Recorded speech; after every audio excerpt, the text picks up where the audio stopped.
Puissance Park, c'est des épisodes à retrouver sur SoundCloud, YouTube, une communauté pour débattre de l'actu des parcs sur Discord et des réseaux sociaux pour nous suivre sur Instagram, Twitter et TikTok. Retrouvez tout ça et plus encore sur puissancepark.fr.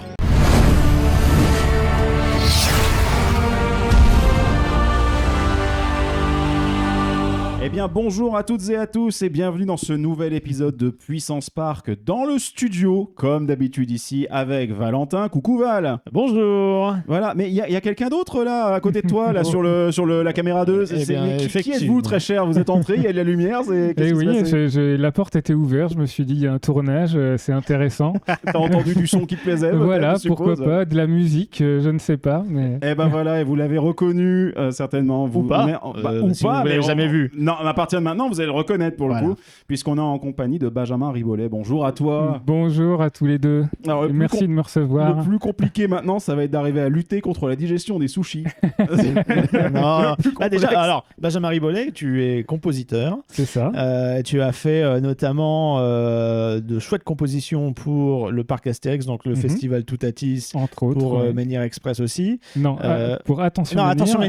Attention Menhir, rien à voir. Oh là là. Et aussi pour le Futuroscope avec Chasseurs de Tornades, Étincelle, on a Walibi Belgium avec Conda. Exactement. Entre autres, comme tu dis. C'est ça. Donc on va te poser plein de questions en fait, de savoir un peu ton parcours, comment t'en es arrivé à faire de la composition pour des parcs d'attractions, et puis nous expliquer un peu tout le processus qu'il y a derrière, et puis on va commencer déjà par ton rapport au parc d'attractions. Donc tu nous as dit show traditionnel, voilà, c'est normal. On en a déjà un peu parlé. Le gars compose quand même pour aujourd'hui ce qui est un des coasters les plus intenses de France. Vous doutez bien entendu qu'on va lui faire passer son pré-show, c'est la base, on est d'accord. Même si on a déjà un petit peu parlé, donc je sais que tu n'as pas fait trop de parcs non plus, mais est-ce que tu peux déjà nous donner ton attraction favorite parmi celles que tu as testées? Ah, alors parmi celles que j'ai testées, on va pas te demander ton attraction préférée, t'as pas fait. Mais après, si tu veux, tu peux nous donner justement... S'il y en a que tu aimerais faire. Voilà, c'est ça. Oui, évidemment. Alors, je suis encore un newbie, comme on en a déjà parlé. C'est peut-être surprenant, mais donc moi, ça fait donc que 5 ans que je bosse pour des parcs d'attractions. Et donc, ça fait 5 ans que je découvre... l'univers des parcs d'attractions et l'univers des fans aussi de parcs d'attractions qui est juste incroyable, honnêtement. Je ne savais pas qu'il y avait autant de spécialistes. Première fois que tu as vu les fans, tu te dis mais c'est quoi mais c'est surtout que j'avais même pas eu conscience, puisque la première fois que j'ai vu les fans, c'était pour l'inauguration d'Attention Menhir. Et donc, le premier rapport que j'ai eu avec un fan de parc, c'était EDB, qui m'a fait une interview à l'improviste à la sortie de la projection.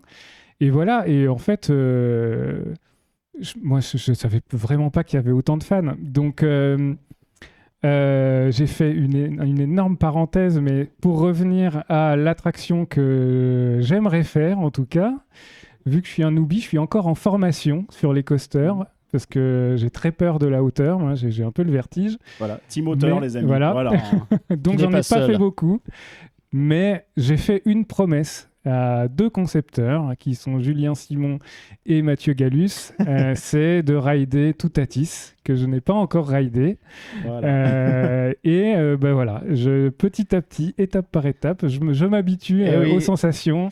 Mais c'est normal aussi, parce que Toutatis, mine de rien, il n'est pas à la portée de tout le monde. Enfin, on voit là, on a vu la vidéo de McFly et Carlito où les mecs, il y en a 2 qui ont enchaîné. Non, moi, j'ai pas vu.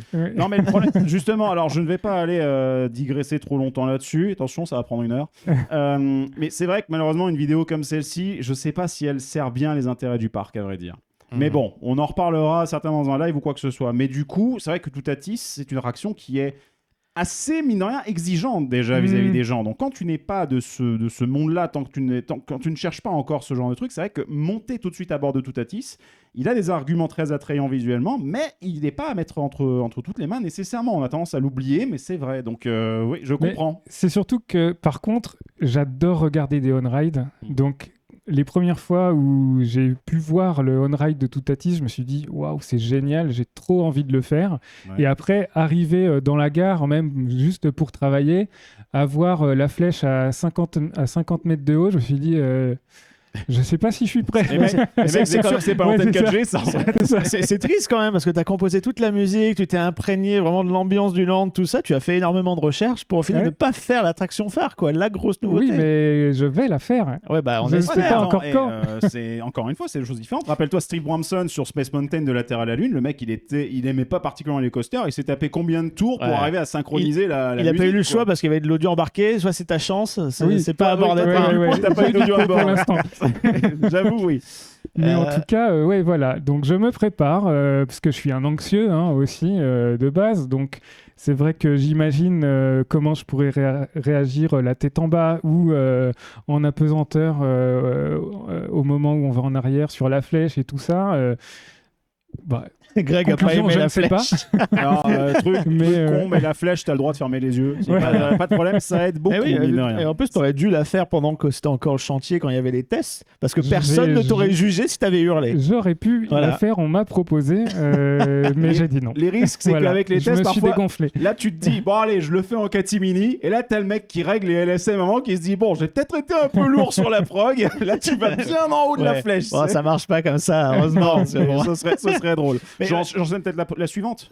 Sur deux. Déjà, là, tu nous as dit celle que tu aimerais faire, mais parmi celles que tu as faites, est-ce qu'il y en a une qui t'a marqué spécifiquement? En tout cas, celle qui me donne le plus de sensations et où maintenant je suis vraiment OK avec et j'ai envie de la refaire, c'est la trace du Hura. Ok, on commence petit. Oui. T'inquiète. 30 mètres déjà, mine de rien. Oui, tout à fait. Je fais pas le rigolo quand je suis en haut du lift. Mais bon. Mais voilà, très, très bonne sensation. J'y étais il y a 2 semaines. La toute première fois que je l'ai faite, il y a 5 ans, j'étais à moitié bien en sortant quand même. Et là, aucun problème. Donc voilà, j'ai hâte d'y retourner et surtout de passer encore un step supplémentaire. On va te mettre à bord de King Daka, la plus haute du monde actuelle, et puis ça va te... Voilà, à partir de là, tu pourras tout faire. Ça calme.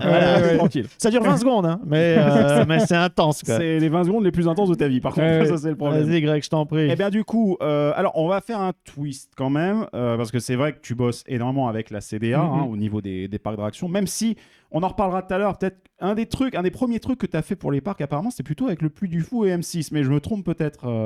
Alors, c'est pas exactement pour le parc que j'ai fait ça. C'était pour M6, ouais, effectivement. Mais on en reparlera tout à l'heure. Mais du coup, à l'heure actuelle, des parcs d'attractions que tu as pu visiter, il n'y en a pas nécessairement énormément, mais lequel t'as peut-être laissé un côté de vas-y, j'ai trop envie d'y retourner. Comme ça, juste, mais vraiment en mode visiteur pur. Et t'es pas obligé de faire de la promo pour la CDA non plus. Oui, mais c'est compliqué parce que les parcs que je connais le plus, c'est donc ceux de la CDA et ceux pour lesquels j'ai travaillé. Donc c'est vrai que naturellement, en tête, je mettrais le parc Astérix et le Futuroscope. Ouais. Le parc Astérix étant presque mon home park, puisque c'est celui dont je suis le plus proche géographiquement par rapport à là où j'habite en région parisienne. C'est vrai que le Futuroscope, la première fois que j'y suis allé, c'était pendant le mixage de Chasseurs, de Tornade. Donc là, j'ai découvert le parc. Je me suis dit, waouh, c'est hyper aéré, hyper spacieux. J'aime beaucoup cet endroit aussi. Donc voilà, après... Parmi les premiers parcs que j'ai pu visiter, je sais que c'est peut-être une question qui arrive, mais... On va voir, vas-y. On va voir si t'es bon ou pas à vider le truc. Celui dans lequel j'aimerais bien retourner quand même, parce que ça fait 35 ans que j'y suis pas allé, et c'est le premier parc dans lequel je suis allé avec mes parents. Mon frère était même pas né encore. C'était le PAL. Ouais. Puisque je suis originaire de Saône-et-Loire, donc c'est vraiment... le PAL, c'est dans l'Ain. Donc c'est vraiment, voilà, c'est pas très loin de là où j'ai grandi. Et puis je suis très curieux de retourner à Disney parce que c'est le premier très grand parc, on va dire, que j'ai pu visiter quand j'avais peut-être 9-10 ans. Donc j'ai même pas vu les studios. Ouais. Alors du coup ne visite pas personne n'a vu les studios en fait pour l'instant. Ne visite pas les studios en ce moment parce qu'il y a que des palissades partout. Ils sont en train de tout refaire. Il y a un pote à moi qui appelle ça Wall Street en ce moment pour des raisons évidentes. Surtout pour les murs. En plus, accessoirement des 2 parcs que tu as cités, le PAL et Disneyland, au moins le PAL il y a des nouveautés, tu vois. Parce que là effectivement cette année, ne serait-ce que le PAL, ils inaugurent leur nouveau Water Coaster Mac. Tout à fait. Ils ont le Fjord Explorer. Voilà, ils ont aussi Yukon Quad qui est une excellente montagne montagnes russes familiales, c'est super sympa. Tu risques et il y a une deuxième partie qui envoie bien, donc c'est très sympa. Ils ont aussi le Twist, qui est un spinning de chez nos amis de Mac, et qui a... Alors, le Twist, c'est un clone en réalité, c'est une montagne russe qui a été dupliquée, qui a été créée aussi à l'origine pour Toverland, et qui, cette version-là, a de l'audio embarqué. La version du Twist n'en a pas, mais la vanne qu'on a entre nous, c'est qu'on se prend avec un casque à bord du Twist pour avoir l'audio de l'autre, quoi. Mais en tout cas, le PAL, c'est un très très bon parcours, effectivement. Donc, on enchaîne avec la question suivante, si tu veux, Val. Alors, tu nous as dit qu'effectivement, tu as quand même une certaine peur de la hauteur des montagnes russes, mais par contre, ça te fascine quand même, donc tu as envie de les faire.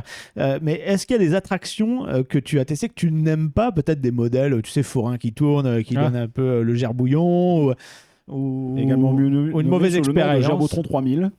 Ou une mauvaise expérience que tu as eue tout à l'heure. Tu disais Tonnerre de Zeus parce que ça vibrait pas mal. Oui, mais en même temps, c'est pas une mauvaise attraction, quoi. Je suis très content de l'avoir faite, mais c'est vrai qu'en 2019, après l'inauguration d'Attention Menhir, je suis allé en visite au parc Astérix avec des amis, juste une journée comme ça où je ne travaillais pas. Et donc, ils m'ont embarqué dans Tonnerre de Zeus. Donc, au départ, j'étais quand même pas super chaud pour y aller. Et je me suis dit, après tout, je me laisse embarquer parce que sinon, je tente. Et c'était vraiment très dur. Oui, m'étonne. Donc, même pour nous, c'est dur. Alors pour toi... disons que je pense que sur la minute 30... de ride, les 45 premières secondes, j'ai fait que hurler. Je pense que ni mes amis ni ma copine m'ont entendu hurler comme ça un jour. Et donc là, j'ai perdu ma voix au bout de 45 secondes. Ah merde. Et après, ça va, il est compositeur, pas chanteur, donc c'est pas très grave. Bon. Et après, j'ai subi toute la fin en me disant mais quand est-ce que ça s'arrête, pitié. En même temps, oui, Tonnerre, il n'est pas tendre du tout. Mais bon, plus maintenant. Il y a pire. Il y a pire, mais bon, il y a mieux aussi, quoi. Et du coup, j'enchaîne peut-être sur la suivante. Même si ça me paraît compliqué, alors est-ce que tu aurais une attraction qu'on appelle nous plaisir coupable? En fait, c'est-à-dire que c'est un truc que tu as vu, peut-être, pas nécessairement celle que tu as fait, mais une attraction au-delà de tout tease dont tu as parlé, où tu as vraiment le côté du petit challenge, puis la promesse. Oui. Du coup, tu n'as pas le choix.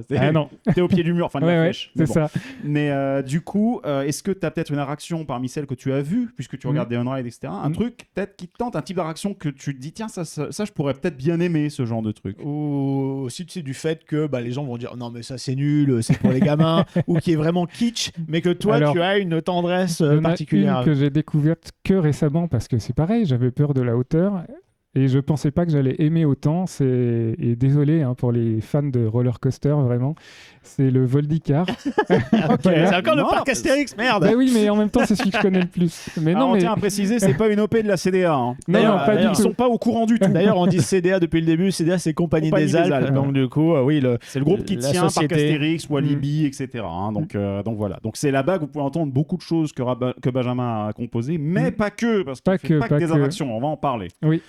Mais du coup, ok. Donc du coup, Voldicar. Ouais, franchement, en sortant, je me suis dit, j'ai trop envie d'y retourner. Bon, la journée devait continuer, donc je l'ai pas refaite, mais je pense que celle-là, je peux l'enchaîner sans problème. Ouais. Ok. Non, mais pas de souci. T'inquiète pas, il y a pas de. C'est rigolo, sauf les freins à la fin. Oui, c'est un peu brut. C'est facile pour personne. Ouais. Faites attention si vous êtes tout devant. Voilà. Mais la chance, c'est j'avais une nièce avec nous qui nous a prévenu de l'arrivée des freins, donc on a eu le temps de se préparer. Vous avez fait les signaux et tout. Ouais, c'est ça. Alors, du coup, on va peut-être attaquer parce que bon, on est déjà à 13 minutes. Donc, avançons. Déjà, pour mieux connaître un peu qui tu es, parce que bon, on a pris la liberté de faire des recherches extrêmement exhaustives à ton sujet, c'est-à-dire on est allé sur ton site web, et du coup... Et sur ta page IMBD aussi. Et déjà, IMDb, alors déjà, c'est pas tous les jours qu'on a quelqu'un qui a une page IMDb, tu vois, c'est quand même... D'habitude, c'est des gens qui ont une page RCDB, tu vois. Oui, il y a 2 entrées aussi dans RCDB. Exactement. Non, bien sûr, en compositeur. En toute logique. Bah oui, voilà. Mais du coup, alors, ce qu'on a pu comprendre, c'est qu'effectivement, tu avais à l'origine une passion plutôt pour la musique classique et le jazz. Pas mal d'inspiration par John Williams et Jerry Goldsmith, c'est ça ? C'est ça. Jerry Goldsmith qui est un gros nom aussi pour les parcs d'attractions parce que même s'il n'a pas fait beaucoup de choses dans les parcs, il en a fait au moins une qui est une tuerie, qui est Soarin' over California. Tout à fait. Voilà. Mais du coup, d'où est venu un peu le déclic de dire entre cette passion, ces passions que tu avais où tu pratiquais les instruments et de dire vas-y, je vais en faire mon métier. Comment ça s'est passé ? Alors, pour ça, il faut raconter vraiment le tout début, quoi, de quand j'étais tout petit. Je sors une harpe. Ouais, c'est ça. Flashback. Tout a commencé. Non, mais oui, tout a commencé. Alors déjà, je suis né dans une famille de musiciens, on va dire. Donc ça déjà, ça Bon, aide. bah, c'était rapide. Mais, Voilà, non, c'est non, bon, mais- on sait. Merci. mais Merci une pour cet famille de épisode. musiciens, mais pas que. C'est-à-dire que donc mon père, lui, était musicien. Il était professeur de hautbois. Donc pour ceux qui connaissent pas le hautbois, ça ressemble à une clarinette, puisque c'est un corps fait en ébène, mais sauf que c'est une anche double, alors que la clarinette c'est un bec avec une anche simple comme le saxophone. Bref, voilà pour le détail T'inquiète. sur les instruments. Donc il était professeur de hautbois, chef d'orchestre. Il a été quelque temps directeur de l'école de musique donc de Montceau-les-Mines, là où j'ai appris la musique avec lui. Il a été professeur de solfège. Et voilà, et ma mère, elle n'était pas musicienne, mais par contre, son frère, donc mon oncle, est chanteur d'opéra. Donc, et il a Rien que ça, parcouru, quoi. voilà, il a parcouru les scènes du monde entier, toutes les grandes maisons d'opéra, a travaillé avec les plus grands chefs d'orchestre. Donc pour moi, quand j'étais petit, il était toujours dans les avions, en train de voyager entre New York, le Japon, Et il est quoi? Paris. Il est ténor. Il est ténor léger. Et il a fait quelques grands rôles, comme pour ceux qui connaissent le rôle titre de Platé de Rameau, sur une mise en scène de Laurent Pelli à l'Opéra Garnier, qui a été aussi joué aux États-Unis, partout. Il a fait beaucoup de musique baroque. Il a été dans les tout premiers chanteurs à être dans un ensemble qui s'appelle les Arts Florissants. Ensemble très connu de la musique baroque. Sans Voilà, doute, c'est voilà. un peu au-delà de nos connaissances. Oui. On te fait confiance. Voilà. Mais voilà, donc il a un ça, sacré c'est- coffre en tout cas. Ouais, c'est Ouais. ça. Et donc voilà. Et donc, dès que je suis né, même avant que je sois né, probablement, hein, j'ai assisté à des concerts, soit avec des orchestres que mon père dirigeait, soit des orchestres dans lesquels il jouait du hautbois. Et un de mes probables premiers souvenirs, ou est-ce que c'est un souvenir que je refabrique, je ne sais pas, mais c'est pendant une représentation de Faust à l'Opéra de Vichy, où apparemment j'avais tellement peur que je me cachais sous la chaise de ma mère. Ah oui, d'accord. Voilà. Donc, oui, la musique avait déjà beaucoup d'impact sur C'est toi. ça. Tu la vivais un peu différemment déjà. Oui, tu C'est la ça. ressentais fort. Et Oui. puis surtout, la musique classique très présente à la maison et tout ça. Et apparemment, quand j'ai eu 3 ans et demi, j'ai demandé à apprendre le violon. Sans doute à force d'en voir et d'en entendre. Et voilà. Et donc, mon père a réussi à trouver un tout petit violon, donc une réduction de violon entier. Hein. Donc, Je savais même pas que ça se faisait, tu vois. Si, donc il a réussi à avoir un 16e, déjà, c'est vraiment minuscule, sauf que entre le moment où il l'a commandé et où on l'a reçu, j'avais déjà trop grandi, donc j'ai appris sur un 8e, que j'ai Ah, merde. toujours. Donc le 16e, du Voilà. coup, il est allé directement en vitrine. C'est ça. Un souvenir. Non, on l'a plus, je crois qu'il a été renvoyé, je sais même pas, j'ai même pas de souvenir de ce violon-là. Et voilà, et ensuite il m'a mis en douce au cours de violon de l'école de musique parce que j'étais tellement petit que le directeur de l'époque, je crois, d'après ce qu'on m'a raconté, était pas très chaud pour faire commencer les enfants si petits, quoi. C'est parce quoi, que- c'est une école municipale? Oui, c'était l'école Ok. à l'époque, c'était l'école de musique municipale de Montceau-les-Mines, qui est aujourd'hui un conservatoire à rayonnement communal. Oh, Voilà. déjà Et, pas mal. et donc oui, parce que je savais pas lire ni écrire, donc en fait ça a été tout un défi pour eux, pour le prof de violon et mon père avec lui, de trouver une méthode pour que je puisse apprendre à jouer du violon tout en apprenant à Le lire la sol- musique. Et le solfège, oui. Limite, Voilà. parce que c'est Parce appris à que- lire le français en même temps que tu apprenais à lire les partitions. en quelque J'ai sorte. même C'est- appris à lire la musique avant en fait. Ouais, Ah oui, donc, Donc, ok. ouais, Donc, Je comprends mieux le calepin que tu nous je montreras comprends bien tout le à l'heure. calepin que tu as montré Ouais. tout à l'heure. Ouais. Mais oui, que, effectivement. que je vous montrerai Ouais. un peu plus tard. Mais voilà, donc et puis de fil en aiguille, c'est vrai que la musique a été un peu une évidence pour moi. Enfin, je me suis jamais posé la question de faire autre chose. En apprenant le violon, au tout début, mon idée de gamin, c'était d'être prof de violon. Voilà, c'était pas très comment dire, aucun rapport avec les coasters. Hein. Ouais, non, aucun. Alors, mais Je me posais même pas la question. C'est bien parce que comme rêve ou comme idéal, il y en a plein. C'était astronaute, pompier, etc. Toi, au moins, c'était réaliste. Tu vois, tu pouvais le faire. Voilà. Oui et non. Enfin, c'est-à-dire que les études musicales, c'est quelque chose où, quand on veut aller au top, on commence très jeune. Et puis, les violonistes ou les instrumentistes qui sont doués rentrent dans un conservatoire national supérieur assez jeune aussi. Moi, ça a été vite trop tard, en fait, puisque je suis quand même rentré au CNSM, donc Conservatoire national supérieur de musique à Paris, mais pas pour des études d'instruments, pour des études d'ingénieur du son. Là, j'ai fait un gros saut dans le temps. Mais bien après l'âge où il aurait fallu que je rentre en tant qu'instrumentiste pour être un super soliste international ou quoi. En plus, il y a très peu de places possibles. Voilà. Justement, ça rejoint une des questions qu'on allait enchaîner naturellement. Finalement, ça a été quoi tes études, ta formation Et l'instrument de prédilection, c'était le violon. Vraiment, c'est parti de là. Ouais. Est-ce qu'il y en a eu d'autres dans la foulée? Un peu le piano. Après, je suis pas pianiste. J'ai pas vraiment eu de cours autant, en tout cas, que j'en ai eu pour le violon. Mais il y avait un piano à la maison. Oui, parce que je passe de toute façon la majeure partie de mon temps sur un clavier de piano aujourd'hui pour composer. C'est vrai que c'est ce qui est le plus simple avec la musique assistée par ordinateur. C'est ça, ouais.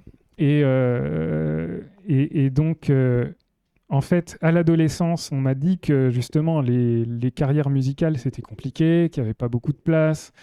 Etc. Et c'est à ce moment-là que j'ai découvert aussi les tables de mixage pour le son, tous les boutons, les égaliseurs, etc., les faders.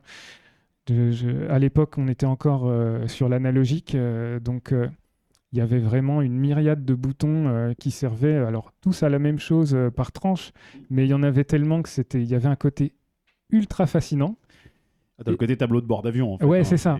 Et donc, je me suis dit, peut-être que j'aimerais faire ça, en fait, mais dans la musique. Donc, j'ai déjà dû, moi, annoncer à mon père, de peur de le décevoir, que je voulais plus être instrumentiste, mais ingénieur du son. Tu veux juste être ingénieur du son? Mais où est le prestige? Je sais même pas pourquoi j'avais peur de ça. Parce au final, évidemment, donc j'ai suivi ma voie là-dessus, tout en faisant un cours de composition électroacoustique dans un conservatoire. Donc là, on commence à toucher à la composition, mais c'était pas ma volonté au départ d'être compositeur. Électroacoustique, c'est-à-dire que ça couvre l'ensemble de toute la composition que tu peux faire, c'est-à-dire à la fois en électronique assistée par ordinateur et pour de la musique que tu fais en fait, l'électroacoustique, c'est les premières recherches sur le son lui-même, mais en se servant du matériau sonore comme un matériau musical.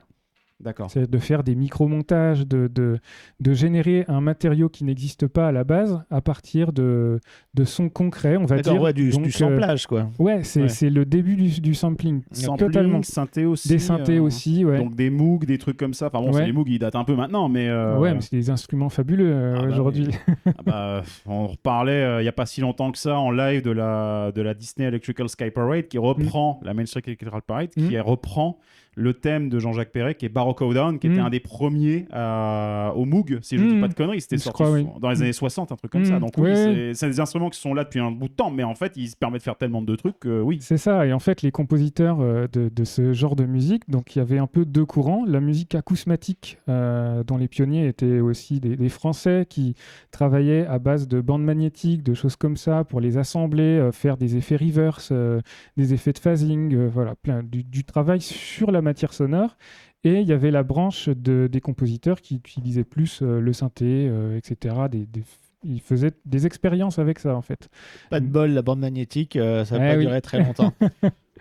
Mais en tout cas, voilà, j'ai eu des études là-dessus aussi. Et puis, j'ai fini par rentrer au Conservatoire national supérieur de musique et de danse de Paris, voilà, le CNSMDP, dans la formation supérieure au métier du son, qui est aujourd'hui la formation supérieure des métiers du son et de l'image. Et ça a aussi les deux maintenant, obligatoirement. Et en fait, c'est-à-dire qu'aujourd'hui, l'image est tellement présente partout que l'objectif de la formation supérieure au métier du son, c'était de former des directeurs artistiques d'enregistrement pour la musique classique notamment. C'était la voie royale pour, par exemple, devenir musicien metteur en ondes à Radio France et de diriger des enregistrements de musique classique et donc de côtoyer des solistes internationaux, des chefs d'orchestre, des très grands orchestres. Et donc pour ça, on a besoin à la fois d'avoir des bonnes oreilles pour construire la scène sonore avec juste les techniques d'enregistrement, mais aussi en tant que directeur artistique de pouvoir s'adresser aux musiciens, de les aider à donner le meilleur d'eux, de détecter les erreurs, de les orienter sur une idée, les accompagne en fait. C'est ça. Et pour ça, on doit avoir un niveau musical qui s'approche le leur. Donc, on a aussi bien des études de technique que des études de musique très poussées, d'histoire de la musique et d'harmonie, d'orchestration, pour développer l'oreille et développer la lecture des partitions d'orchestre, tout ça. Enfin, on doit vraiment être... Quel merdier. Parce que moi, quand je vois les grosses partitions d'orchestre... j'ai fait un peu de solfège, j'ai fait un peu de guitare et de piano sur la fin du lycée. J'ai déjà tout perdu. C'est terrible. Et même lire et jouer, de savoir exactement où se placer, Bon, j'ai pas appris aussitôt que toi, mais plus tard, c'est juste un calvaire. C'est trop compliqué. Oui, après, il est jamais trop tard. Ça demande de la pratique, par contre. De la pratique régulière. Oui, après, toi qui en fais ton métier et c'est ta passion depuis le début, là, je veux bien comprendre. Tu vois que tout vienne naturellement. Après, quand c'est... quelque chose où on a déjà du mal à s'octroyer du temps pour en apprendre, mais c'est pas facile. C'est le principal problème, c'est le temps. Après, j'ai travaillé pour ça quand même. Oui, c'est vrai qu'on peut avoir un peu le cliché du gars qui est né, qui a l'oreille absolue, qui est tout de suite Non, c'est-à-dire que c'est comme tout dans la vie, il y a un taf énorme. Bien sûr. Les années conservatoires, c'est jamais facile parce qu'en plus, tu dois certainement combiner ça avec des études normales, traditionnelles à côté. Donc, sachant qu'en plus, la musique... c'est très proche des mathématiques sur certaines choses, c'est quelque chose d'assez complexe. J'avais fait aussi du solfège et du piano pendant quelques années, ça te met une sacrée charge. Donc, arriver à gérer les deux, arriver à tout ça, plus derrière, orienté sur les dimensions plutôt techniques, comme tu le dis, d'ingénieur du son. En plus, je voulais faire l'analogie un peu tout à l'heure, encore une fois, de l'aéronautique, mais quelque part, si un compo est là en tant que pilote, toi, t'es le copilote, en fait, dans le rôle... En tant qu'ingénieur du son ? Non, le rôle dont tu parlais tout à l'heure, metteur en onde. Ah oui, musicien metteur en onde. Disons que le musicien metteur en onde à Radio France, son rôle, c'est le garant du résultat. C'est un peu le réalisateur. Et encore, non, il est presque plus producteur, directeur artistique, tout simplement, que réalisateur.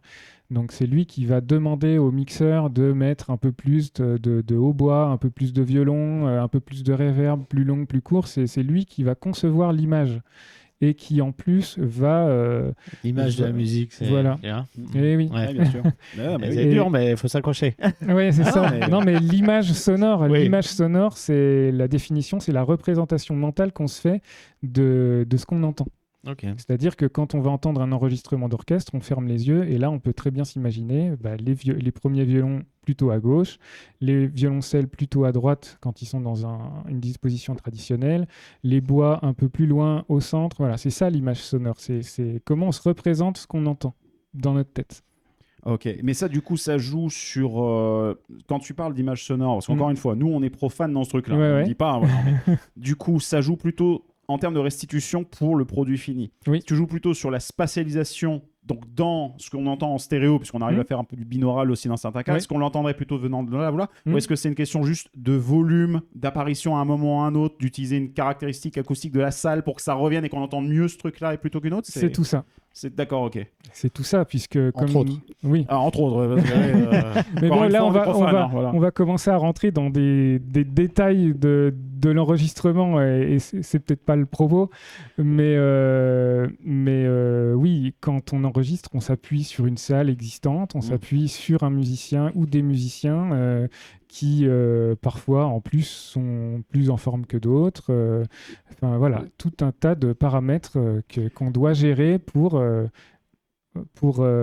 produire le meilleur résultat possible. C'est connecté, oui et non, parce que encore une fois, l'usage de la musique, bien sûr, il y en a plein. Il y a l'usage audiovisuel dont on a évoqué il y a quelques instants. Nous, ce qui nous intéresse, c'est l'usage immersif, dans lequel on travaille dans un volume et pas que juste sur une image en 2D.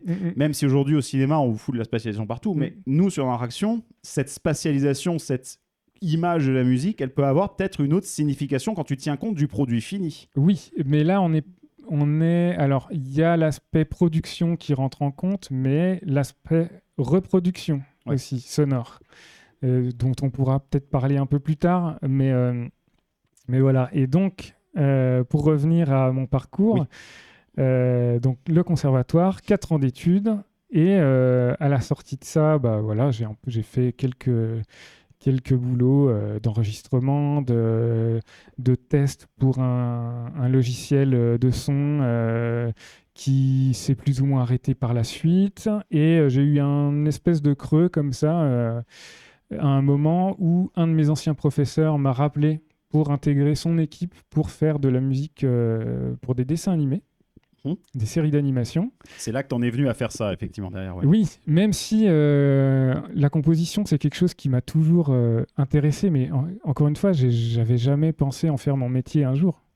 C'est-à-dire que quand j'allais voir mon père jouer dans des orchestres, pour le Nouvel An, souvent, c'était l'occasion de faire des programmes John Williams, par exemple, où il jouait Superman, Indiana Jones, tout ça. Donc, forcément, c'était fascinant, quoi. À chaque fois qu'on regardait Star Wars, il me disait « Ah, écoute la musique, ça, c'est ça, etc. etc. » Donc, j'ai toujours eu un peu cette sensibilité-là sur la musique de film. Je pense que parmi mes musiques préférées, il y a toute la bande originale de l'ancienne série La Bande à Picsou, par exemple, qui est juste géniale. Très très bonne.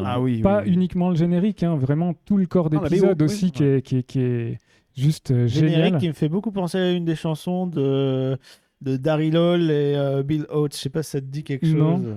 Je te ferai écouter après et tu verras, c'est le générique de La Bande à Picsou. L'idée vient de ce morceau-là qui est sorti peut-être quelques mois, années avant la série. Un groupe des années 80 avec des mulets et moustaches, horrible, mais super sympa. Les années 80, super sympa.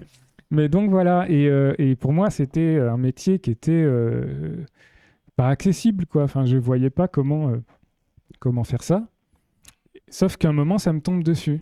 Tu as eu la porte ouverte, en fait, la bonne personne, la bonne connexion. Et donc là, j'ai fait un petit test au début pour une série qui s'appelle Fish and Chips. On va vous montrer à quoi ça ressemble si vous regardez l'illustré. Et voilà, ça c'est l'affiche de la série. C'est un poisson et un chat. C'est un poisson et un chat, voilà. Série très sympa qui est plus diffusée malheureusement. Ça passait où d'ailleurs ? C'est hyper dommage.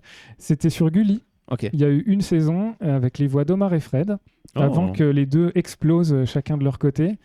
Et voilà, c'est l'histoire d'un poisson qui porte l'arête de son ancêtre autour du cou et dont le rêve, c'est d'avoir des jambes pour pouvoir aller vivre sur Terre et manger des frites dans la friterie du poisson-chat.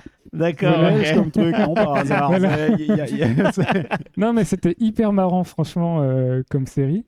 Mais du coup, ça t'a initié. C'est vrai que la composition pour du dessin animé ou de l'animation, c'est pas nécessairement la même chose que pour du film ou de la série tradie, parce que généralement, t'es sur des formats qui sont souvent beaucoup plus courts. Ouais. En plus, vu que l'animation ne peut pas restituer autant de finesse qu'une caméra, du coup, je suppose que tu utilises aussi la musique pour compenser. T'as peut-être un rythme un peu plus soutenu. Le rythme est très soutenu. Puis ça accompagne aussi l'action qui se déroule à l'écran. Totalement. Alors, aujourd'hui, on est quand même moins dans le Mickey Mousing. Ce qu'on appelle le Mickey Mousing, c'était vraiment de se servir de la musique comme du bruitage. À l'époque, au début du dessin animé, on est quand même, voilà, on est quand même un peu moins là-dedans aujourd'hui parce qu'il y a toute la partie sound design aussi qui existe. Il y a des bruiteurs, des monteurs son qui font un travail de fou là-dessus pour les ambiances, les bruits de pas. Enfin bref, c'est un énorme travail. Mais ça n'en reste pas moins intense, en tout cas au niveau du rythme, parce que par exemple Fish and Chips, c'est 52 épisodes de 11 minutes. Donc en 11 minutes, quand il y a 25 morceaux différents qui passent de 20 secondes, 30 secondes, c'est... En fonction de l'humeur, de l'émotion à transmettre. Et comment ça se passe ? Du coup, tu composes par épisode, t'as genre, tu vois, le synopsis ou bien le storyboard de l'épisode, ou bien les pré-animations, les pré-rendus. Ou alors, tu fais à chaque fois ou bien tu crées des petits morceaux. Parce que dans les séries des années 90, il y avait beaucoup de fois où t'avais genre des morceaux préconstruits où ensuite le monteur les assemblait juste en si ça correspondait avec l'attitude des personnages, leur humeur. Donc, comment ça s'est passé en tout cas, moi, la façon dont j'ai appris à travailler et la façon dont je continue à travailler sur ces sujets-là, c'est que c'est entre les deux, en fait. C'est-à-dire que sur les premiers épisodes, effectivement, il n'y a rien qui existe. Donc c'est là où on construit tout. Les 10-15 premiers épisodes, c'est là où c'est le plus intense parce qu'on construit toute la banque de musique. Au bout de 10-15, déjà au bout du 5e, on commence à réutiliser des petits thèmes qu'on aura fait sur les 5 premiers. D'une part parce que ça gagne un peu de temps, et puis d'autre part parce que ça va homogénéiser la série et la musique de la série, d'avoir de la récurrence dans la musique. Ça crée un habillage que les gens reconnaissent. Un enfant, il tombe dessus, il n'a pas vu le générique, mais pouf, il reconnaît le perso, il a la musique, il est dans l'univers. C'est ça, il y a quelque chose qui est commun. Et en fait, plus ça va aller, quand on va être au 40e épisode, par exemple, il y aura peut-être 1-2 morceaux inédits. Le reste, ça va être du montage d'autres morceaux où on va faire une fin un peu différente, où on va l'allonger, le raccourcir. Enfin, voilà. Donc, c'est du sur-mesure, toujours, mais avec de la réutilisation. C'est quelque chose ensuite... Arrête-moi si je me trompe, bien sûr, je me permets ça, mais c'est peut-être quelque chose qui est un peu proche aussi d'une approche quand tu travailles sur un land. Tu vas peut-être créer un peu les grands leitmotifs, les grands thèmes de base, et après, on en parlait dans la bagnole aussi. Oui. Je suis une pro, je suis désolé, voilà. Mais du coup, ensuite, tu t'en resserres pour reprendre ces éléments-là un peu comme étant ton kit de base, tes Lego de base, qu'ensuite tu combines un peu, tu réétends. Alors oui et non, parce que dans le travail de dessin animé, quand je parle de réutilisation, c'est vraiment quasiment des morceaux entiers qu'on a fait, qu'on va replacer quelque part et on va juste le retailler pour qu'il corresponde à la scène sur laquelle on l'a replacé. Quand je réutilise un thème pour faire une file d'attente, mettons la file d'attente de Chasseurs de Tornades ou de Toutatis, là j'ai construit un thème au tout début. Donc pour parler de Toutatis, même si on en reparlera sans doute plus tard, mais c'est le thème de base de Toutatis. Et ensuite, je vais le réutiliser plus tard, mais pas dans la version toute faite, quoi. En changeant l'harmonie, en changeant le rythme, en changeant l'orchestration, en utilisant juste le début ou la fin, voilà, en faisant plus de la déclinaison que de la réutilisation, en fait.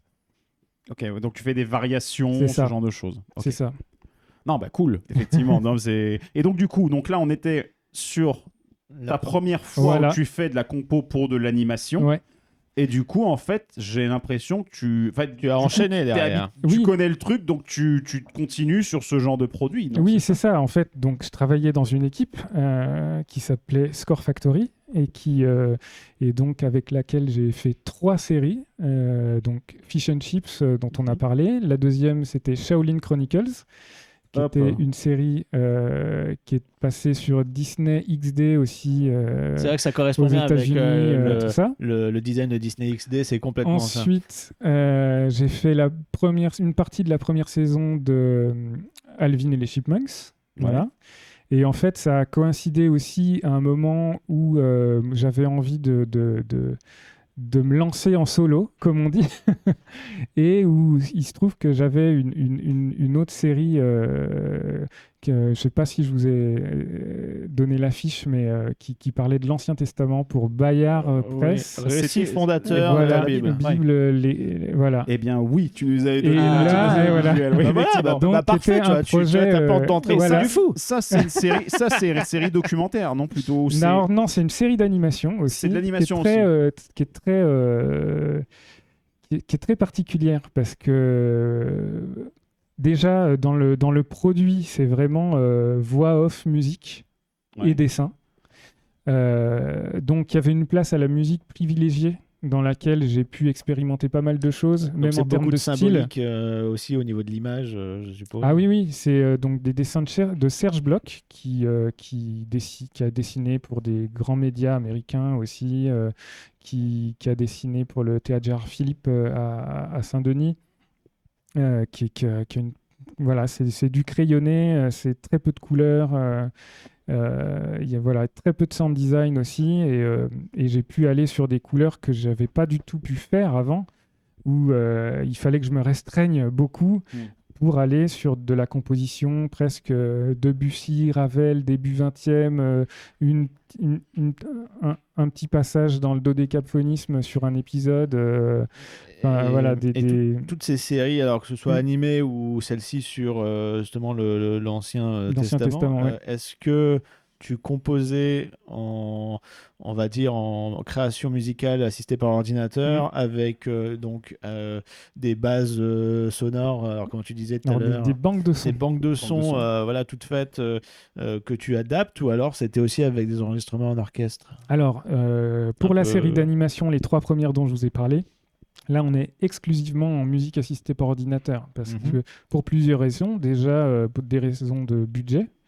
Ça coûterait beaucoup trop cher d'enregistrer tous les musiciens, un orchestre à chaque fois, en plus avec une telle variété de styles musicaux. Et puis pour la flexibilité aussi de retravailler, comme tu disais. Voilà, tu reprends une part, copier-coller, tu réadaptes directement dessus. C'est ça, et aussi, surtout, il y a un épisode par semaine à fabriquer. Donc, alors, dans certains cas, sur de la grosse série en Angleterre, aux États-Unis, sur des Downton Abbey par exemple, ou des. Alors, House of Cards, je ne sais pas comment peut être le planning, mais sur des produits Netflix ou Amazon Prime. The Crown, par exemple, c'est souvent des morceaux qu'on réentend. Ils sont adaptés à un type de situation. Mais il y a souvent des enregistrements. Oui. Et donc, je sais que par exemple, sur Call the Midwife, j'ai un copain qui a travaillé dessus. Là, pendant une certaine période, il y a un épisode par semaine à enregistrer, si je ne me trompe pas. Donc, c'est encore plus soutenu. Et du coup, ils sont en planning, parce que généralement, on peut imaginer que les séries, ils vont peut-être produire un maximum d'épisodes en amont, et ensuite, ils commencent la diffusion. Donc, à partir de là, c'est peut-être du flux tendu pour boucler. Absolument, mais c'est le cas aussi sur des séries d'animation. Fish and Chips, je pense que la diffusion a commencé quand on était... je me souviens plus trop, mais à la moitié de la fabrication des épisodes. Donc 25e à peu près, qui était mis en boîte en quelque sorte. Ouais, donc là, effectivement, c'est vrai que vous avez grosso modo jusqu'à ce moment-là pour... Et après, quelque part, ça se prête plutôt bien avec ce que tu disais, c'est que vu que tu es censé avoir déjà créé ta toolbox de base, entre guillemets, à ce moment-là, ça te simplifie un peu le travail pour la suite. C'est ça. Par contre, quand tu te rends compte qu'il y a une situation qui nécessite un truc original, c'est merde. Ah bah, non, c'est juste qu'on le sait, on l'attend, donc c'est le moment où il faut s'y mettre. mais oui. Et donc voilà, et cette série, ça m'a justement permis, donc si on parle des récits fondateurs, d'enregistrer des musiciens. Pour la première fois, j'avais cette possibilité, de par aussi le style musical qu'on avait évoqué avec la production. Moi, tout de suite, j'aurais dit ok, j'ai super envie de faire ça, mais pour ça, il faut qu'on enregistre, parce qu'avec les banques de sons, ça sera pas joli, quoi, le résultat. Bah, ça manque de... Enfin, j'ai pas les termes, mais c'est vrai que... De profondeur. Ça manque de profondeur, t'as des trucs... Enfin, c'est un peu le problème qu'il y avait dans la musique électronique dans les années 2008. Je bossais un peu dans le milieu là, bon, pas en tant que producteur, mais j'étais plus ou moins lié à ça. Et c'est vrai qu'il y avait le moment fantastique où t'avais Guru Jox Project avait sorti Infinity. C'est le truc là. Et en fait, tout le monde, il y avait la banque de son. Tout de quoi tu parles. La banque de son là. Non, mais vous réécoutez, tapez Infinity Guru Jox sur YouTube, vous allez voir très bien. Ceux qui sont un peu âgés, ils vont s'en rappeler. Et le truc, c'est que le pack de son qui avait été utilisé pour produire ce truc-là était ultra connu. C'est un pack standard, ouais. Tout le monde l'a utilisé. Et non seulement tout le monde l'a utilisé, mais en plus, vu qu'Infinity avait surperformé, tous les producteurs s'étaient mis à repomper exactement la même structure. Ils faisaient des Infinity Remix.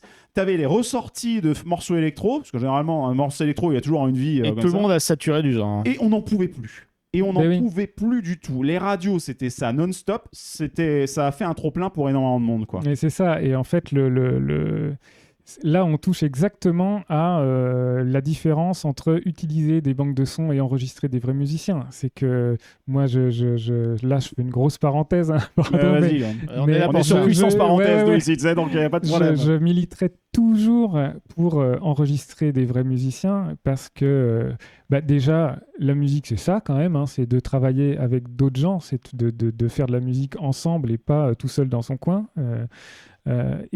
Surtout, alors, je peux faire des maquettes qui s'approchent quand même pas mal du réel, puisque par exemple, on va parler d'Étincelle et la malédiction d'Opale Noire. Ça, c'est exclusivement de la banque de son. Mhm. Il n'y a pas de vrais musiciens dedans. Zéro. D'accord. Pas d'enregistrement sur la version qui a été livrée au Futuroscope. Zéro. Il n'y a rien full du tout. ordi. C'est full ordi.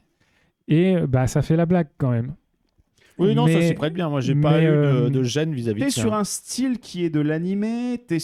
En soi, j'ai envie de dire, vu que t'as cette Animé transition. et aussi un peu musique de blockbuster Oui, Bah, t'es sur convenu, quoi. T'es sur Oui. du Marvel, t'es sur un truc qui se Oui. veut Marvel, hein, en fait, Ouais. en soi. Donc, ça s'y Mais- prête plutôt pas mal. Hein.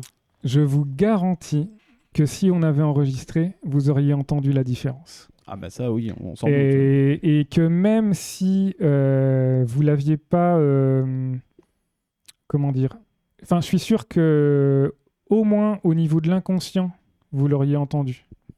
C'est-à-dire que toute l'émotion qu'on peut mettre dans la musique en elle-même, quand on la donne à d'autres musiciens, ils vont injecter leur propre Ouais. émotion aussi dedans. C'est-à-dire que là, c'est vrai que le morceau accompagne très bien l'action, tout ce qui se passe durant le spectacle, l'attraction.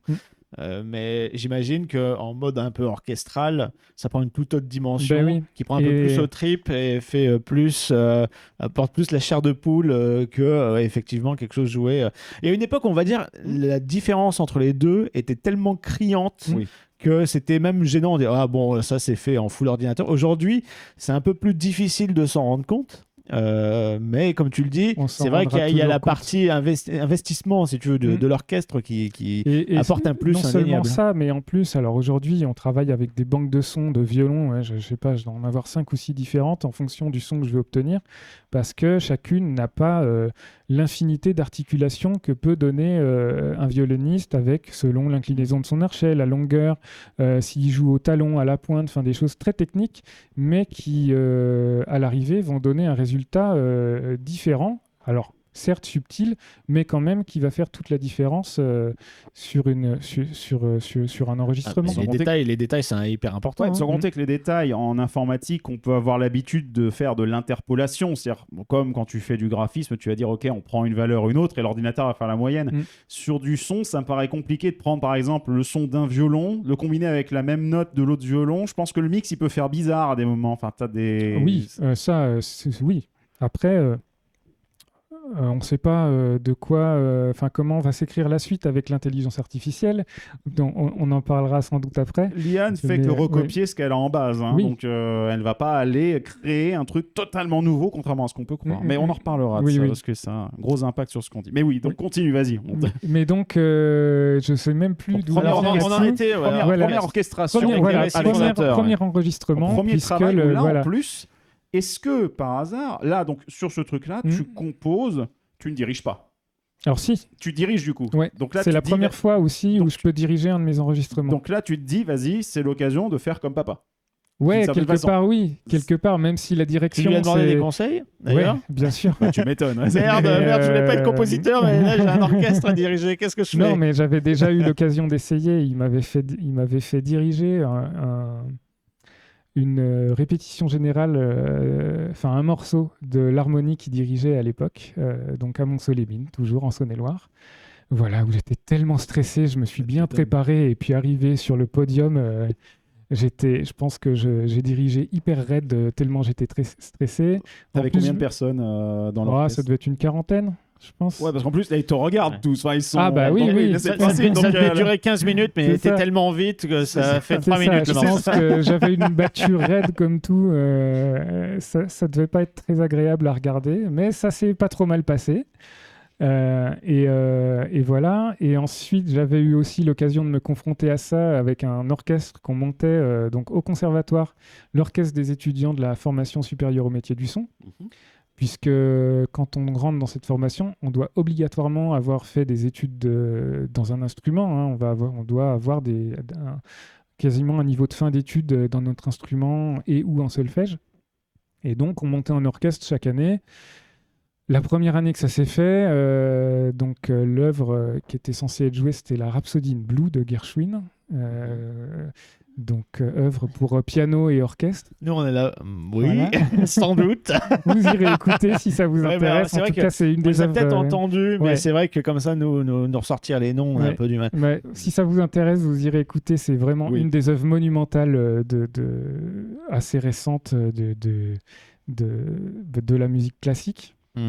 qui tire vers le jazz aussi.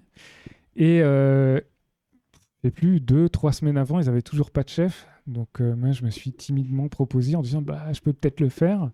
Voilà, je me suis bien préparé, on a répété, on a fait le concert. Stressé du coup. Oui, et puis surtout, ça s'est hyper bien passé. Donc voilà. Alors moi, là, j'ai une question, puissance digression. Oui. Parce que la conduction, enfin le fait de conduire un orchestre comme ça, on voit le chef d'orchestre. Bon, alors, on a l'image de Mr Bean qui prend la baguette, qui fait tate, alors qu'est-ce qu'ils font ? Non, c'est pas ça. Mais du coup, comment ça se passe ? Qu'est-ce que tu diriges exactement ? Le rythme ? Alors, le rôle du chef d'orchestre, c'est à partir du moment dans l'histoire de la musique où il y a eu de plus en plus de musiciens dans un ensemble. Au tout départ, il n'y en avait pas besoin de chef d'orchestre, parce qu'ils n'étaient pas très nombreux, quoi. Même jusqu'à Spotify, donc voilà, non, mais tu as ton rythme, tu suis ton rythme. Jusqu'à une vingtaine, chaque musicien a le rythme à l'intérieur de lui. L'écoute, on s'écoute dans un orchestre. Il y a le premier violon qui donne le départ. En général, le départ donne à peu près le tempo de départ. Tout le monde a le même. Et après, en s'écoutant, on suit le tempo et tout va bien. Avec l'extension des orchestres, là, on se voyait moins. On s'entendait peut-être moins aussi. Il fallait un repère. J'y étais pas, mais voilà. Il fallait un repère. Le chef d'orchestre, c'est un peu le phare. Le rôle du chef d'orchestre qui a pris de plus en plus de place, puisqu'au tout début, c'était le premier violon. Mais qui est le premier violon est devenu de fil en aiguille le chef d'orchestre, on va dire. Et son rôle ensuite, c'est de faire répéter, tout simplement, de construire le son de l'orchestre en disant les trompettes à tel endroit moins fort, ici il faut que ce soit plus homogène, travailler ensemble 2 minutes pour voir, ok d'accord, ici on va attendre plus longtemps, et puis après c'est de donner le départ, de donner le tempo, de donner les changements de métrique. Donc la métrique, c'est s'il y a 4 temps ou à 3, ou à 2 temps, voilà, pour que tout le monde puisse se repérer, tout le monde puisse compter ses mesures aussi. Et le chef d'orchestre aussi, son rôle, c'est de, quand il y a un instrument qui n'a pas joué depuis quelques temps, qui a eu 10, 12 mesures à compter, parfois 50, ça peut arriver, quand on est tromboniste ou percussionniste. De lui rappeler, de dire, quelqu'un joue du triangle. Et attention, c'est à toi. Okay. Voilà, c'est pratique. Ça s'appelle donner les départs. Et il y a aussi le rôle, je suppose, aussi où tu peux peut-être indiquer des intensités, peut-être. Tout à fait. On le voit, on va remontrer tout à l'heure quand on parlera de chasseur de tornades, mais quand tu joues avec la main, justement, en regardant un corps d'instrument, tu leur indiques. C'est ça, on dit plus fort, moins fort.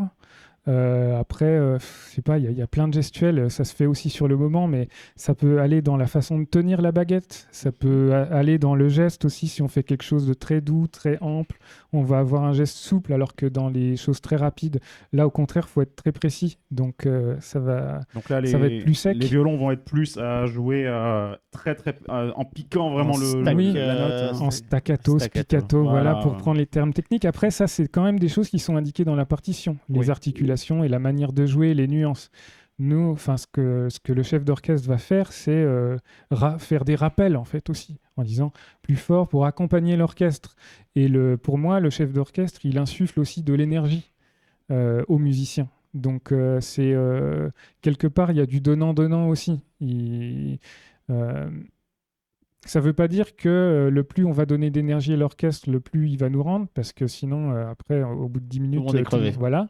Mais il faut aussi savoir s'économiser, puisque quand c'est écrit forte dans la partition, on n'a pas besoin de faire des grands gestes. Le musicien, il va jouer forte. C'est juste qu'on va accompagner et faire de la musique avec eux, quoi, tout simplement. C'est ça. Voilà, parce qu'à une époque, je me disais, je comprends pas l'espèce de gloire qui est apportée au chef d'orchestre, alors que c'est juste un métronome humain. Mais en fait, c'est bien plus. C'est pas que ça, parce que on peut faire l'expérience et on peut trouver des vidéos, alors certes à des époques différentes, mais du même orchestre dirigé sur la même œuvre avec 2 chefs d'orchestre différents, vous entendrez pas la même chose. C'est vrai que c'est une expérience que j'ai jamais testée, ça. Je pense qu'il y a peut-être aussi un rôle de boucle de feedback, parce que vu que le chef d'orchestre est en dehors, il est en face de l'orchestre, il entend dans les retours l'intégralité du truc, il n'est pas en train de se concentrer à jouer lui-même un instrument. Du coup, ton rôle, c'est aussi un peu un ingénieur du son, mais humain. Exactement, c'est de gérer les équilibres, de gérer la façon. Par exemple, quand c'est écrit staccato dans une partition, on n'a pas de moyen de dire si c'est plus ou moins long comme staccato. Donc le chef d'orchestre aussi, selon son idée, il va peut-être demander un passage avec des staccatos plus courts ou des staccatos plus longs. Enfin voilà, il y a plein de légères nuances, tout à fait. Ouais. Il y a une interprétation par le chef d'orchestre. C'est ça. Okay. Et moi, c'est ce qui m'intéresse aussi en ayant ce rôle-là. Bah, déjà, ça me plaît, et puis c'est un peu Aujourd'hui, c'est peut-être devenu un hommage à mon père maintenant de pouvoir faire ça, mais c'est aussi, enfin, je sais qu'en tout cas, en écrivant certaines choses dans la partition, je vais pouvoir donner un peu plus d'explications en étant à la place du chef d'orchestre, même si effectivement, je pourrais le faire aussi depuis la cabine de mix, mais je préfère être avec les musiciens au moment où on joue, on enregistre. Voilà. C'est vrai que quand tu le disais, tu as l'image de la musique quand tu la composes, tu essaies comme ça d'être le plus proche possible pour retranscrire avec l'orchestre et leur transmettre le plus possible d'informations pour qu'ils l'interprètent exactement comme tu l'as à l'idée. Quoi. Oui, bien que... les modifications peuvent survenir en cours de route. Alors déjà, bien sûr. En plus, c'est deux métiers très différents. Ah oui, c'est-à-dire que quand je dois être à la place du chef d'orchestre, il faudrait que j'oublie un peu la place du compositeur. Parce que justement, le rôle du chef d'orchestre, c'est de gérer les équilibres et d'interpréter une partition. Et c'est dur de se réinterpréter soi-même. Bah oui, et c'est là où... Tout un exercice. Hein. C'est là où ça devient compliqué, et c'est là où j'aime diriger l'orchestre, mais ça reste pas mon métier quand même. Ouais. Et ça, il faut rendre à César ce qui est à César. Hein. Le métier de chef d'orchestre, c'est vraiment quelque chose qui est très particulier. Je pourrais pas faire ce métier aujourd'hui vraiment parce que ça me demanderait autant de temps que j'ai appris à faire de la musique pour l'image et à écouter de la musique de film, etc. et à devenir, à avoir une sensibilité accrue là-dessus. Ça me prendrait tout ce temps-là, je pense, pour étudier les symphonies de Beethoven, Mahler, enfin bref, tout le répertoire symphonique et d'aller devant des orchestres et les diriger et surtout leur donner une idée d'interprétation, quoi. Donc voilà, j'aime faire ça, mais c'est pas mon métier quand même. C'est un nice to have, on va dire. Oui, c'est ça. Ça complète bien ce que tu fais. Et donc du coup, on va continuer un petit peu sur justement ce que tu as fait. Donc première orchestration que tu gères avec les récits fondateurs. Voilà, avec donc un enregistrement et un concert avec l'Orchestre de Chambre de Paris, par ailleurs. Ouais. Donc ça, c'était pareil, génial. Et ensuite... T'arrives un peu comme ça, je suppose, devant, non ? Alors, je les ai pas dirigés quand même. D'accord, ouais. Parce que entre diriger des copains et diriger des professionnels, c'est pas tout à fait la même chose. Le regard est peut-être pas le même. Ouais, c'est ça. Tu sens tout le poids de la responsabilité dans leurs yeux. Tout à fait. Mais après, c'est les premiers documentaires. Si je me souviens bien, je sais plus dans. C'est Résistance, non ? Alors ça, non, Résistance, c'est bien après, mais t'as fait plein de voilà, documentaire sur Rodin. Yes. Donc c'était pas mon premier, mais en tout cas c'était avec cette production que j'avais fait mon premier, qui s'appelait Ces baisers-là. Et Rodin, c'est arrivé après. C'était pour le centenaire de Rodin, et c'était lié à une très belle expo au Grand Palais. Il y a eu Vermeer aussi. Où j'ai refait une partie de la musique. Putain, on fait de la pub pour Nestlé là. Je n'osais pas faire une blague. T'as fait la musique des yaourts, ça c'est beau. Non, voilà, il y a eu un autre la laitière. Pour ceux qui n'ont pas l'image, c'est la peinture qui a inspiré la laitière. Exactement, voilà. Il y a eu encore un autre doc dont vous n'avez pas l'affiche qui s'appelait Leslie Caron, The Reluctant Star. Donc c'était Française à Paris. Celle-là Française à Paris. Ah oui, bah oui, non, mais si vous l'avez. Oui. Donc ouais, ça c'était juste après. Et ça, c'est des productions franco partagées avec un autre pays. Ouais, ça c'était franco-canadien. Et ça a été d'ailleurs nommé en meilleur documentaire d'art, si je me souviens bien, au Canadian Screen Awards en 2017. On l'a pas gagné, malheureusement, mais voilà, c'était assez chouette. La nomination, c'est sympa. Et comment t'en es venu à travailler dans ces productions-là ? C'est-à-dire que c'était le bouche à oreille, ton nom circulait, t'as fait ça, ça nous intéresse, est-ce que tu peux venir dans notre prod ? C'est un peu comme ça que ça marche, en fait, et comme ça que ça a marché jusque-là.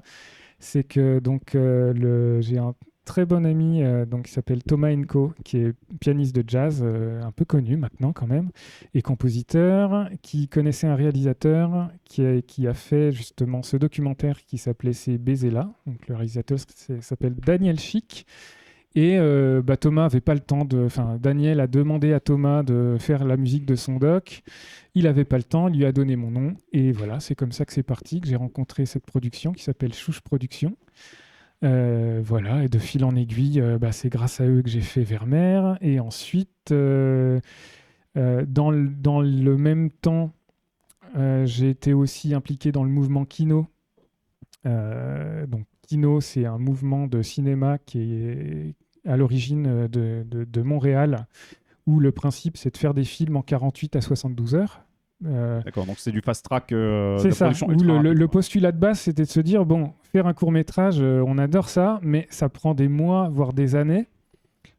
On en sait quelque chose avec notre ami Johan qui fait son court-métrage sur Phantom Manor. Voilà. Ouais. Ah oui, et donc ce mouvement est parti de là en disant faisons du cinéma, quoi, et prenons une caméra, écrivons 3 lignes, et puis prenons les gens qui sont motivés pour faire ça avec nous et faisons des films. Donc voilà, ça s'est créé en 2000.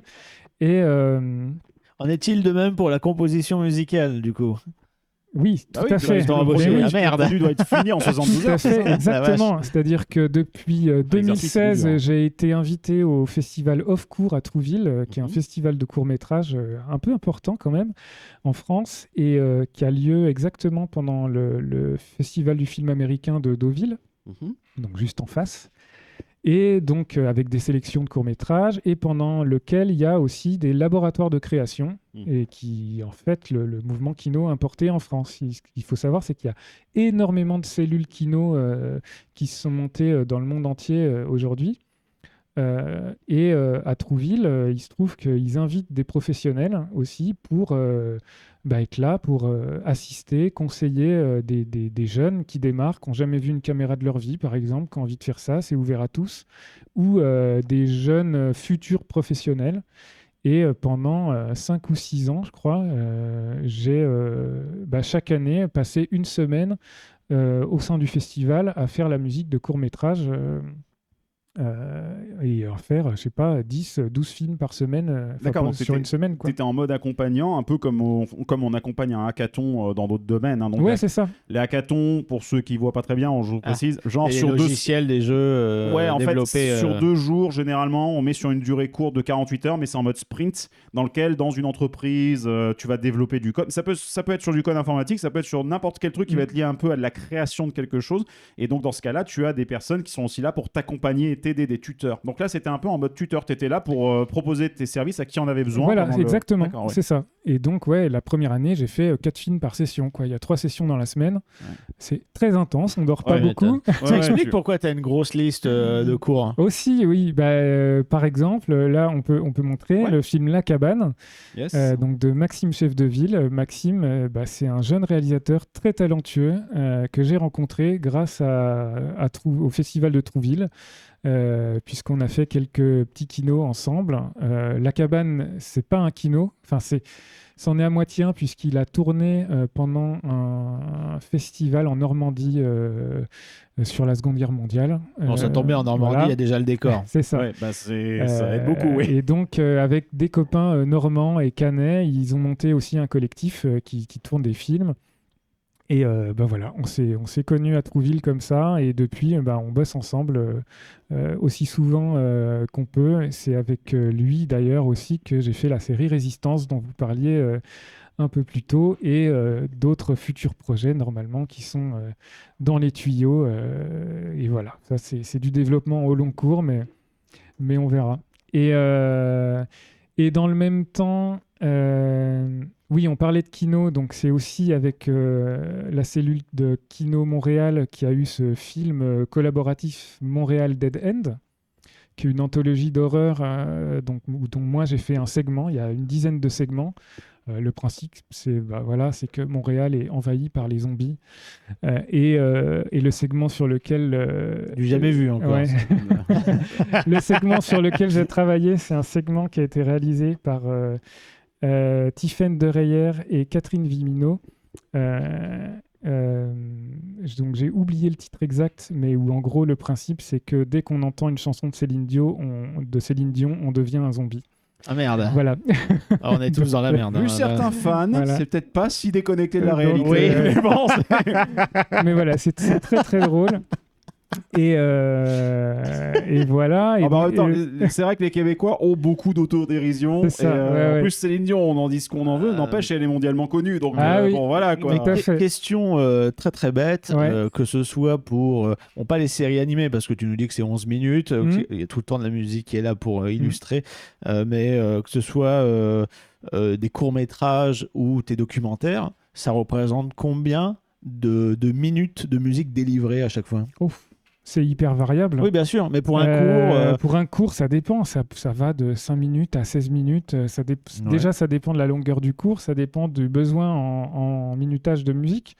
Parce que pour moi aussi, le rôle du compositeur, c'est pas seulement de faire de la musique, c'est aussi de savoir quand est-ce qu'il n'en faut pas.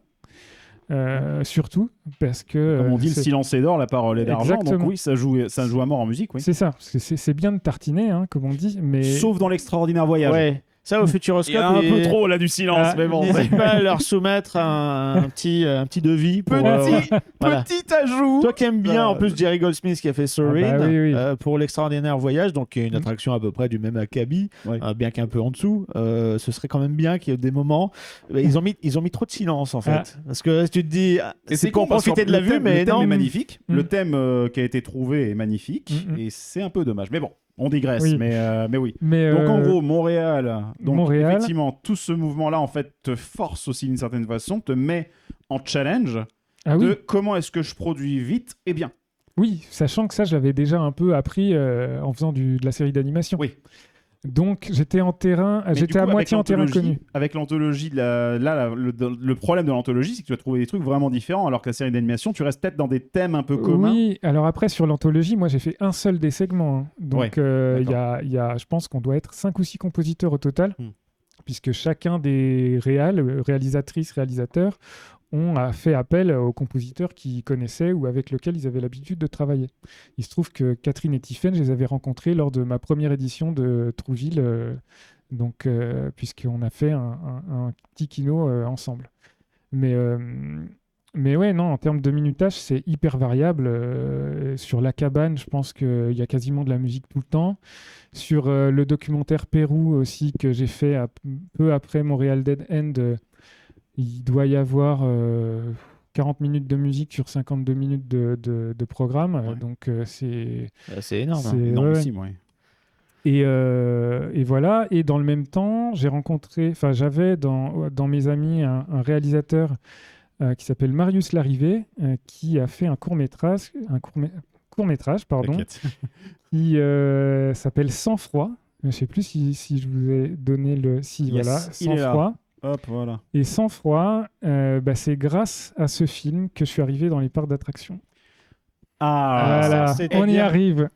Petite question, du coup. Après, on termine avec 2-3 questions. Non, mais justement, voilà, l'idée, c'est qu'on arrive à la transition par l'attraction. Mais en fait, ce qu'on va faire, c'est qu'on va les détailler à mort dans une seconde partie. Exact, mais, voilà, c'est ce que je pensais. Mais en enfin, gros... sauf si tu veux te barrer. Ouais, non, parce que tu as fait une série qui s'appelait Résistance aussi. Oui, tu n'en as pas exactement. trop parlé. Donc, série de Maxime Chef de Ville aussi, montée par ce collectif qui s'appelle la French Corp, qui est donc un collectif d'amis de Maxime, originaire de Caen, notamment. Et voilà, c'est une web-série qui a remporté le prix de la meilleure web-série au Festival de Luchon, d'ailleurs. Et d'autres prix de web-série. Le Festival de Luchon, c'est vraiment un festival de cinéma aussi, avec une section web. Mais où le but, c'était aussi de faire une carte de visite encore plus grosse, quoi.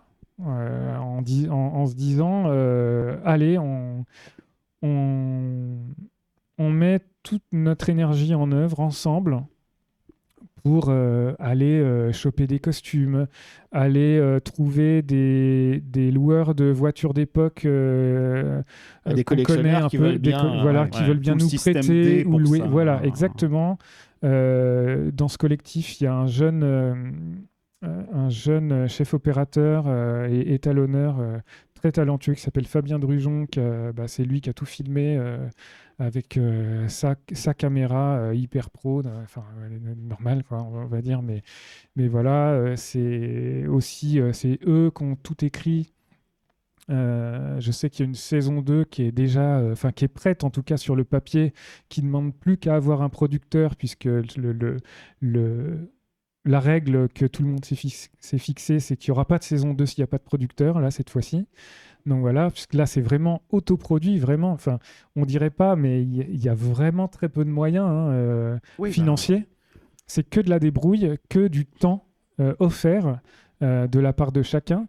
Et voilà, et je pense que c'est arrivé à un niveau de qualité assez incroyable pour le peu de finances qu'il y a eu. Et c'était un plaisir de travailler là-dessus aussi, parce que Maxime... j'ai pas été payé, mais c'était un plaisir. Non, mais après, ça fait une carte de visite aussi. Oui, mais en plus... Puis ça fait de l'expérience. Oui, et ce qui est génial, c'est que Maxime Chefdeville, il est très sensible à la musique, très sensible à la musique de film. C'est un fan de John Williams, entre autres. Moi, j'adore aussi ça. J'adore toute la musique de John Williams. C'est quand même... c'est le maître, quoi. C'est bien, avec la nouvelle chanson des JO, le livre des JO qui ressemble un peu à Jurassic Park en intro. C'est un bel hommage. C'est un bel hommage. Comment ça, c'est pas fait exprès Comment ça, c'était pas le but, mais bon. et voilà, donc du coup, il y a 13 épisodes, plus une mini-série à côté de petites pastilles, voilà, très sympa. Ça s'est étalé sur 1 année et demie, je pense, la production de tout ça. Et voilà. Et donc, tu disais tout à l'heure que le sang-froid, ça t'a permis de faire la passerelle vers les parcs. Donc, est-ce qu'on parle bien du coup du reportage qu'il y a eu sur alors non, sur M6 c'est pas un reportage. C'est vrai que c'est vrai que j'ai oublié d'en parler de ça, mais c'est vraiment arrivé par l'intermédiaire de mon réseau doc, quoi, entre guillemets. Ouais. Je sais même plus comment on m'a contacté pour ça, à vrai dire, mais il se trouve qu'il y avait une émission spéciale 40 ans du Puy du Fou. Les animateurs font le spectacle. Exactement. Et comme les délais étaient extrêmement courts, ils ont... Toi qui fais les courts-métrages en 3 jours, là, tu veux pas nous donner un petit coup de main? On est dans la misère. Ils ont contacté 3 compositeurs. Et moi, j'étais chargé des segments avec Julia Vignali, qui a été immergée dans la chorégraphie de Mousquetaires de Richelieu. Merde, j'ai cru que tu avais dit qu'elle a été immergée dans le dernier... Non. Comment ça s'appelle déjà le walkthrough? Merde, on n'a plus le nom. Dans les mystères de la Pérouse. Les mystères de la Pérouse. Non. Sous la flotte. Je crois que ça n'existait pas encore. Non, pas encore. Mais voilà, qui faisait partie des danseuses de ce spectacle. Aussi, un autre animateur qui a été formé au duel à l'épée et tout ça avec les cascadeurs. Et est-ce que j'en avais un autre? Non, je crois que c'était tout. Oui, c'est ça. Et donc, j'ai fait toute la musique qui correspondait à leur séquence. C'est-à-dire que tu n'as pas pu utiliser les musiques du Puy du Fou? Pas du tout, non. Non, c'est que de la musique. Alors, on entend de la musique du Puy, pardon. On entend de la musique du Puy du Fou par moment, dans le fond, dans les parties de spectacle qui sont filmées, mais ça, c'est pas moi qui les ai écrites, évidemment. C'est plus pour animer en off, en fait, les répétitions, comment ils luttent pour réussir à finalement intégrer les spectacles. C'est ça. Et à la fin, on m'a même demandé de faire l'habillage général de l'épisode, c'est-à-dire le pré-générique, le générique de fin, tout ça. Mais du coup, oui, en plus, le Puy du Fou, le problème, c'est qu'il y a 2-3 attractions qui utilisent des musiques qui ne sont pas composées pour le Puy du Fou, qui ont besoin de licence. Faites par Thomas Bergersen, etc. Sur Bal des oiseaux fantômes. Mousquetaires de Richelieu qui utilise en plus beaucoup de musique, du Twister, du Iron Man, des trucs comme ça. Donc là, niveau des droits... mais qui colle avec la situation. Et même du... Attends, c'est lequel qui utilise du Zelda? Ça doit être Mousquetaire, non? Ouais, je pense que c'est ça. Semble. Il y a une musique qui vient du coup de compositeurs japonais qui ont fait Zelda, Skyward Sword, quelque chose comme ça. Mais en tout cas, voilà, donc c'est une production qui, certes, mentionne le Puy du Fou dans son titre et dans les images, mais qui n'est pas du tout issue du Puy du Fou. C'est vraiment une production qui est liée à M6. Et voilà. Mais effectivement, ça c'est... c'est un contact avec le milieu des parcs d'attractions, mais qui est symbolique. Parce que nous, en fait, en lisant justement dans l'ordre de la liste, c'est vraiment le premier rapport avec les parcs. Oui, c'est dit, tiens, est-ce que du coup, il a eu un contact vis-à-vis de ça? Quelqu'un a dû voir l'émission et s'est dit, tiens, il compose pour les parcs. Enfin, tu sais, on fait le mélange. Voilà, il a touché à cet univers. Donc, même pas arrivé comme ça. Non. L'histoire, on en parlera peut-être dans le prochain épisode, parce que là, ça fait déjà 1h15 qu'on en parle. Est-ce qu'on a fait le tour déjà de tout ce qui n'est pas parc? Il y en a beaucoup. Il y a plein d'autres choses, je suppose. Il y en a d'autres. De quoi on pourrait parler J'ai pas ma page IMDb en tête, donc je me souviens pas de tout. Mais c'est vrai qu'il y a beaucoup de kino. Récemment, il y a encore eu un court-métrage réalisé par Maxime Chefdeville qui s'appelle Le procès du pantalon, qui est en train de partir dans les festivals. Voilà, on attend les réponses. Il y a un très beau petit film sur l'histoire de Violette Maurice, qui était une sportive et qui a eu le malheur d'être assez douée dans le sport et de battre les hommes, et donc de porter un pantalon à l'époque où c'était encore interdit, puisqu'on rappelle que la loi sur le port du pantalon est restée en vigueur, pas appliquée, mais en vigueur jusqu'à tout récemment. Donc, et oui. Et donc, qu'est-ce que tu entends par récemment? Un siècle, moins? Non, beaucoup moins, quelques dizaines d'années. Donc, j'ai pas la date en tête. C'est un État moderne. J'ai pas la date en tête précise, c'est pour ça que je m'avancerai pas sur une date. Mais voilà, c'est une loi qui a été en vigueur pendant très longtemps. Et voilà, donc le procès du pantalon, quand ça sortira en dehors des festivals, honnêtement, là, il a encore mis la barre un peu plus haut, je trouve. Donc voilà. Et puis d'autres projets futurs, sans doute. Oui, bon, ça, parce que toi, tu baignes, parce que tu as quand même bien commencé à travailler dans le domaine des parcs d'attractions. Alors, on les a déjà cités, mais on a Attention Menhir au parc Astérix, on a Conda au Walibi Belgium, Chasseur de tornades, Étincelle au Futuroscope, Toutatis récemment, et peut-être d'autres qui vont arriver en cours de route. Et donc, puisqu'on ne peut pas en parler, on parlera de ce qu'on connaît déjà. Mais ça, ce sera dans 2 semaines, les amis. En tout cas, merci beaucoup, Benjamin, de nous avoir étalé toute ta vie, tout ton parcours. Il y a plein de choses, et en plus, on n'a pas tout dit. Ah non. C'est un épisode un peu hors série, pour le coup, celui-ci, parce que du coup, on parle, d'abord, on veut mieux te connaître, et on veut que les gens te connaissent mieux pour bien comprendre ton parcours, et que dans l'épisode prochain... Là, on va parler effectivement de ce que tu as fait pour les parcs, et on va voir en quoi, justement, ce parcours que tu as eu a influencé tes créations actuelles, celles qu'on connaît et qu'on entend plus ou moins selon la vitesse du train. Quoi, tu vois. Merci l'expérience, parce que oui, ça nous a donné de chouettes choses. Oh que oui. Bref, on en parle dans 2 semaines, les amis. En attendant, n'hésitez pas à nous suivre sur tous les réseaux sociaux, comme d'habitude. Le vaisseau Amiral, puissancepark.fr, vous connaissez les bons bails. On zappe ça, cet épisode est déjà beaucoup trop long. On se retrouve dans 2 semaines pour la suite. Ciao tout le monde. Au revoir. Au revoir.